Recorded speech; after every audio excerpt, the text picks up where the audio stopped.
சில பேர் குற்றம் கண்டுபிடிச்சே போயிருவாங்க புலவர்கள் இருப்பாங்க. இதுக்கு ஒரு கதை சொல்றேன் பாருங்க. ராஜாவோ இல்ல ஒரு பெரிய பணக்காரரோ அந்த ஊர்ல இருக்காரு. அவருடைய ஒரே குறிக்கோள் யாருமே அந்த ஊர்ல பசி துன்பத்தோட இருக்கக்கூடாது. அப்படியே அந்த ராஜா வந்து அந்த ஊர்ல இருக்கிற மக்களுங்கெல்லாம் சாப்பாடு போடுறாரு. ஒரு நாள் என்ன ஆகுது அப்படின்னா, திறந்த மைதானத்துல வச்சுதான் சாப்பாடு செய்றாங்க. அவ்வளவு பேருக்கு 1000 பேர்கள் வந்து பசியாறிட்டு போறாங்க.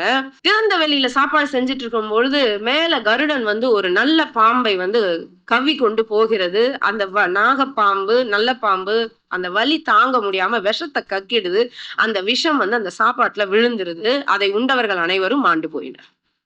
இந்த இறந்தவர்களினுடைய பாவ கணக்கு யாருக்கு எழுதுறது? இந்த காரணம் யாருன்னு ஒரு கணக்கு இருக்கு இல்லையா? அக்கவுண்ட் இருக்கு இல்லையா? எழுதும் மின்னம்பர் கணக்கு ஈசனே என்பார் அப்பர் சுவாமிகள். எல்லாத்தையும் எழுதிட்டே இருப்பாராம் இறைவன். அப்ப சித்திரகுப்தன் கேட்கிறாரு, இறைவா, இந்த இவ்வளவு பேர் இறந்தாங்களே, இந்த கணக்க நான் யார் பேர்ல எழுதுறது? பாம்பு தானே விஷம் கக்குச்சு. பாம்பு பேர்ல எழுதிட்டா? உடனே இறைவன் சொல்றாரு, பாம்பு என்னடா பண்ணும்? அத கருடன் கவ்விக்கிட்டு போகும்போது அது வலி தாழாம பாம்பு விஷம் கக்குச்சு. அதுக்கு என்ன தெரியுமா? கீழ சாப்பாடு வெந்துட்டு இருக்குன்னுட்டு. அப்ப பாம்ப கவ்விட்டு போன கருடன் பேர்ல எழுதிட்டா? கருடனுக்கு கவ்வற வேலை. நான் தான் அந்த வேலைய குடுத்துருக்கேன். அதுக்கு என்ன தெரியும்? கீழ சாதம்லாம் வெந்துட்டு இருக்குன்னுட்டு. சரி, இந்த சமையல்காரர் கொஞ்சம் கவனமா செஞ்சிருக்கணும்ல. அவர் கவனமா இல்லாதனால தானே இவ்வளவு பேர் இறந்துட்டாங்க. அதனால அவர் பேர்ல எழுதிட்டா. ஏப்பா, திறந்த வெளியில இவ்வளவு பேருக்கு சாப்பாடுன்னா அப்படிதான் செய்வாங்க. அது எப்படி அவன் பேர்ல எழுத முடியும்? சரி, இந்த ராஜா இருக்காரு இல்லையா, அரசரு, இந்த பெரிய பணக்காரரு. அவரு தானே எல்லாத்துக்கும் மூல காரணம். அவர் பேர்ல எழுதிட்டா. ஏன் எவனோ ஒருத்தன் நல்லவன் இருக்கிறான்.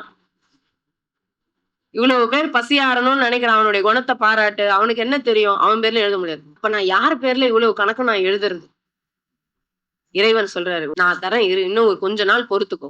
அப்போ ஒரு 20, 30 சாதுக்கள், அடியவர்கள் பசியோட நீண்ட நாட்கள் இருந்து இப்படி ஒரு ஒரு புண்ணிய பணி இங்க நடந்து கொண்டிருக்கிறது. அங்க வந்து சாப்பிடலாம்னு சொல்லிட்டு அவங்க வழி நெடுகிலும் விலாசம் கேட்டுக்கிட்டே வராங்க.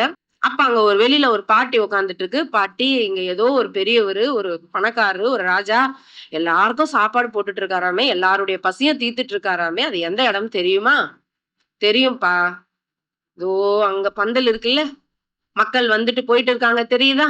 அந்த இடத்துல தான் 24 மணி நேரமும் சாப்பாடு போட்டுட்டு இருப்பாங்க. போங்க போங்க. ஆனா உயிரோட திரும்பி வருவீங்களான்னு தான் தெரியல.